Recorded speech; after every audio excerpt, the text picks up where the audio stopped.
Agora, meus caros ouvintes, amados irmãos, amigos, nós estaremos aqui falando sobre mais um tema bíblico essencial. Estaremos falando sobre o amor. Hoje estaremos falando de amor de uma maneira geral, mas depois estaremos falando sobre o amor de Deus e o amor dos homens. E peço que você compartilhe com outras pessoas, que você comente, que esse comentário pode ser favorável a mim, aqui que estou falando, ou pode ser um comentário, uma crítica negativa. Aqui as críticas negativas e positivas são bem recebidas. Estamos aqui para aprendermos juntos, estarmos cooperando para o engrandecimento do reino de Deus e o nosso conhecimento. Eu quero dizer que é muito comum falar eu amo, meu amor, é muito fácil falar. A língua, ela faz a gente, todo o nosso aparelho usado do som, o fonador, chamado aparelho fonador, nós fazemos dele o que nós queremos. Nós tendo uma condição anatômica perfeita, nós podemos falar da maneira que nós quisermos. E é muito fácil falar de amor. Mas eu quero dizer para vocês, quando o apóstolo Paulo, lá na primeira carta aos Coríntios, no capítulo 12, ele fala a respeito dos dons do Espírito. Ele fala ali, dom da palavra da sabedoria, dom da palavra da ciência, dom de fé, dom de cura, dom de operação de maravilhas, dom de profecia, dom de discernimento de espírito, dom de variedade de línguas e interpretação de línguas. E ele fala ali no capítulo 12, e quando ele chega no último versículo, ele fala assim: portanto, procurai com zelo, para procurarmos com zelo os melhores dons, e eu vos mostrarei um caminho mais excelente. Aí ele termina o capítulo 12 da primeira carta aos Coríntios. E aí ele entra na excelência do amor, a excelência da caridade. Aí ele começa dizendo: ainda que eu falasse a língua dos homens e dos anjos e não tivesse amor, seria como metal que soa ou como o sino que tine. E aqui nós já vemos, né? Se eu falasse as línguas, nós falamos do dom de variedade de língua e discernimento de língua. Ele fala aqui, se eu falasse a língua dos homens e dos anjos e não tivesse amor, seria como o metal que soa ou como o sino que tine. No versículo 2 ele diz: e ainda que eu tivesse o dom de profecia, outro dom citado lá atrás, conhecesse todos os mistérios e toda a ciência, que fala no dom da ciência, o segundo dom depois da sabedoria, e ainda que tivesse toda a fé, fala o terceiro dom, dom de fé, de maneira que tal que transportasse os montes, né, e não tivesse amor, nada seria. Essa fé aqui lembra para nós aquela fé ali que está em Mateus 17, 20, né? Se vós tiverdes fé tiverdes fé como um grão de mostarda, dirias a este monte, sai daqui e vai para acolá, e ele lhe obedeceria, vos obedeceria. Então, nós vemos que aqui ele fala também da fé, mas ele diz que ainda que tivesse fé de maneira tal que transportasse os montes e não tivesse amor, nada seria. E no terceiro versículo ele diz: e ainda que distribuísse toda a minha fortuna para sustento dos pobres, e ainda que entregasse o meu corpo para ser queimado, e não tivesse amor, nada disso me aproveitaria. Tem gente que pensa que o amor ao próximo, esse amor que a Bíblia fala, é um amor. Não distribuísse toda a minha fortuna. Aqui nos faz lembrar daquele mancebo de qualidade, do capítulo 18, por exemplo, de Lucas, quando Jesus falou para ele: falta-te uma coisa, pega tudo quanto tens, vende, reparte com os pobres e segue-me. E ele não fez aquilo, porque ele era muito rico, ele achou por bem desistir, mas antes ele havia perguntado a Jesus: bom mestre, que hei de fazer para herdar a vida eterna? Mas ele preferiu as riquezas dele, a vida eterna. Mas ainda que distribuísse toda a minha fortuna para sustento dos pobres. Tem gente que pensa que é por essa obra. Essa obra é importante, mas ela só é importante depois da fé, depois do amor. O verdadeiro amor é o amor à alma, é o amor que leva a pessoa à salvação. Esse é que é o verdadeiro amor. Tem gente que pensa que, não, eu vou agasalhar aquele que está com frio, eu vou dar comida àquele que está com fome, eu vou dar um atendimento de saúde para aquele que está doente, medicamento, distribuir toda a minha riqueza. Isso aí ninguém faz, distribuir toda a riqueza, ninguém faz, porque senão ele fica pobre, alguém vai precisar dar para ele, porque ele vai distribuir tudo, né? Mas ainda que desse o corpo para ser queimado e não tivesse amor, nada disso me aproveitaria. Então, quer dizer que isso aí não representa o amor. Ele não representa o amor. No versículo 4, ele diz que ele define o amor. Paulo define o amor. O amor é sofredor. Ninguém quer sofrer. Segunda a Timóteo, capítulo 2, versículo 11, ele diz assim: palavra fiel é esta: se com ele morrermos, com ele também viveremos. Se sofrermos, com ele também reinaremos. Quem quer reinar, tem que sofrer. Se não sofrer, não vai poder reinar. Então, nós vamos sofrer. Nós vamos passar aflições, tentações, perseguições, caminhar nas tribulações. Enfim, nós vamos ter sofrimentos, né? E o amor, ele é sofredor. O amor é benigno. A palavra benigno quer dizer, tem prazer em fazer o bem, é afetuoso. A pessoa tem prazer em fazer o bem. Tem gente que diz que ama, mas não faz bem nenhum. Mas não faz bem para aquela pessoa que ele diz amar. Meus irmãos, existe uma hipocrisia muito grande. Nós temos que ter muito cuidado. Diz ali também que o amor, ele não é invejoso. Ele não é invejoso. Ele não tem inveja. Ele quer ver o outro ou a outra ser mais do que ele, do que ela. Quer que o outro prospere. Quer que o reino cresça. Trabalha para o reino de Deus. Nós trabalhamos para o reino de Deus. Em Lucas 16:16 diz: a lei e os profetas duraram até João. Desde então é anunciado o reino de Deus e os homens empregam força para entrar nele.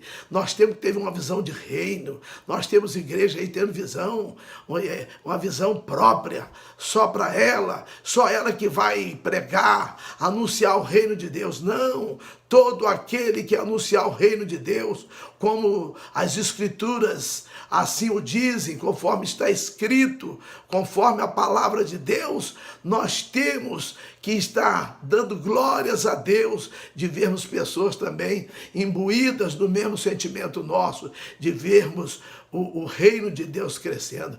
Mas tem gente que tem inveja de alguém, que às vezes, sei lá, de tudo, não quer que a pessoa progrida em nada. São pessoas retrógradas, que olham para trás, pessoas que não querem o bem do outro, tem inveja, não querem que haja uma prosperidade espiritual, uma prosperidade que haja crescimento do reino de Deus. Eu repito aqui na terra, que é o que o Senhor requer de nós, lá na parábola do capítulo 20 de Mateus, das bodas. Ele quer que a festa das bodas ela esteja cheia de convidados. O amor não trata com leviandade, ainda no versículo 4.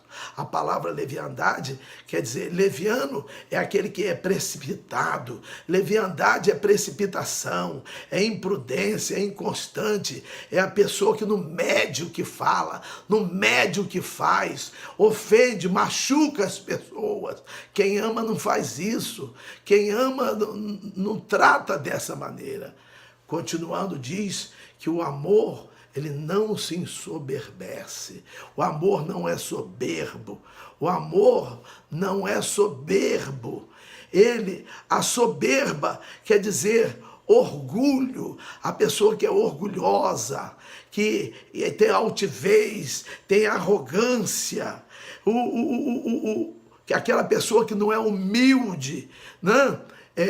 A soberba, Deus, ele não compactua com a soberba. Lá em Tiago 4:6 e 1 Pedro 5:5 termina falando as mesmas palavras. Deus resiste aos soberbos, dá, porém, graças aos humildes. Então, meus irmãos, o amor não se ensoberbece. No versículo 5, ele diz que o amor não se porta com indecência. Indecência. O que é indecência? Indecência é desonestidade, é indignidade, é inconveniência, é sujeira, é falta de decoro. O amor, ele se comporta bem, ele se comporta de uma maneira honesta, uma maneira sincera. Não existe hipocrisia, falsidade. A indecência é isso, né? É a desonestidade. É aquela pessoa que deturpa a palavra de Deus, que deturpa o ensino de Jesus. Jesus, em Mateus 28:20, ele reiterou, ele falou de uma maneira forte, dizendo, ensinando-os a guardar todas as coisas que eu vos tenho mandado, e eis que eu estou convosco todos os dias, até a consumação dos séculos. Então, o amor não busca os seus interesses. Tem gente que busca seus interesses, esquece-se dos interesses dos outros, as necessidades dos outros. Nós vemos pessoas com necessidades e às vezes não fazemos nada. Isso é falta de amor. O amor não é assim. O amor não pensa em si próprio. O amor pensa no coletivo. Ele não pensa, não, eu vou pensar só no meu salário, melhorar só a minha situação. Não, o amor pensa em melhorar a situação dos outros. Ele não pensa nos interesses próprios. E, em consequência, o interesse dele também vem receber aquele benefício. O amor não se irrita. Tem gente que se irrita, né? Tem gente que até fala que se irrita. Olha, se mexer comigo eu me irrito. Não, o amor é tolerante. O amor é tolerante. O amor é longânimo. O amor é paciente. O amor, ele vai suportando tudo. Nós vamos ver mais para frente aqui nesse texto. O amor não suspeita mal. Tem gente que vê mal em tudo, que isso aqui, eu tenho que tomar cuidado com isso, com aquilo, vão fazer isso, vão fazer aquilo. Meus irmãos, quem ama não suspeita mal. Ele não vê mal em ninguém. Por quê? Meus irmãos, se no Salmo 40, versículo 17, diz que eu sou pobre e necessitado e o Senhor cuida de mim, por que eu vou suspeitar mal? Vou ter medo do mal, vou ter medo de qualquer coisa? Meus irmãos, se está escrito em 1 Pedro 5,7, lançando sobre ele toda a vossa ansiedade, porque ele tem cuidado de vós, por que eu vou suspeitar mal? Se em Isaías 64,4 diz que desde a antiguidade nunca se ouviu, nem com o ouvido se percebeu, nem com os olhos se viu outro Deus além de ti que trabalha em favor daquele que nele espera. Como é que eu vou ficar preocupado se Deus trabalha em meu favor? Não é? Se no Salmo 27:14 diz, espera no Senhor, anima-te e Ele fortalecerá o teu coração. Espera, pois, no Senhor. Se Jeremias 17:7 diz, bendito é o varão que confia no Senhor e cuja esperança é o Senhor. Para que eu vou suspeitar mal? No versículo 6 diz que o amor não folga com a injustiça. Meus irmãos, nós não podemos compactuar com a injustiça.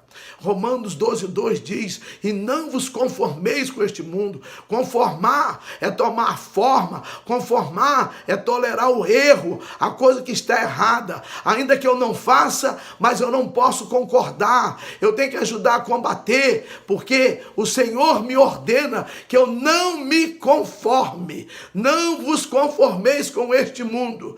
Conformar é tomar forma, ou conformar é tolerar. Não, eu não vou fazer, mas eu vou tolerar, não vou fazer nada. Não, não. O amor não folga com a injustiça. Meus irmãos, o nosso Deus é um Deus justo, né?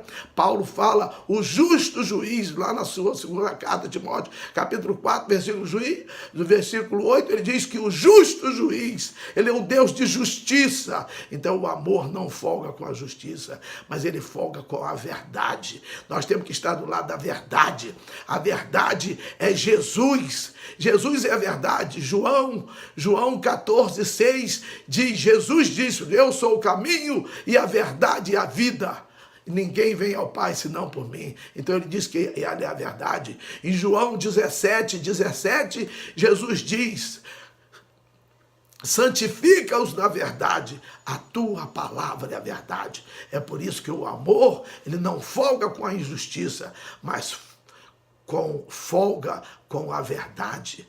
No versículo 7 diz que o amor tudo sofre, tudo crê, tudo espera, tudo suporta tudo. Não para mim não dá mais, eu não suporto mais. Não, meus irmãos, nós temos que suportar. Nós temos que suportar. Jesus suportou até a morte. Ele suportou até a morte, ele enfrentou a morte. Ele quis até escapar. Mas ele falou, Pai, todas as coisas te são possíveis. Lá em Marcos 14:36, papai, todas as coisas são possíveis. Se possível, passa de mim este cálice. Passa esse cálice, mas que seja feita a tua vontade, não a minha. Então, o amor tudo sofre, tudo crê, tudo espera, tudo suporta. Nós temos que suportar uns aos outros, principalmente os mais fracos. Mas às vezes a gente toma uma posiçãozinha, pensa que é alguma coisa, né? Mas Gálatas 6:3 diz, quem pensa ser alguma coisa, não sendo nada, engana-se a si mesmo, né? O Boechat era tão famoso, de repente caiu aquele helicóptero, ele morreu, acabou, está lá enterrado ou cremado, não sei o que aconteceu, acabou. E ele não acreditava em Jesus, e a Bíblia diz que fora de Jesus não há salvação. Não há salvação. Uma hora nós estaremos falando sobre a salvação. O amor, ele nunca falha. O amor nunca falha. É importante ver isso. O amor nunca falha, diz o versículo 8. Meus irmãos, se o amor não falha, nós temos que usar o amor. Nós temos que usar o amor. É por isso que Deus usou o amor. João 3,16 diz, porque Deus amou o mundo de tal maneira que deu o seu Filho unigênito para que todo aquele que nele crê não pereça, mas tenha vida eterna. Por quê? Porque o amor não falha. Finalizando, eu quero citar 1 Coríntios 13, 13, que é o último versículo. E aí Paulo fala assim, agora, pois, permanecem a fé, a esperança e o amor. Estes três, mas o maior destes é o amor. Que Deus continue abençoando a cada um de nós e até o próximo vídeo, em nome de Jesus.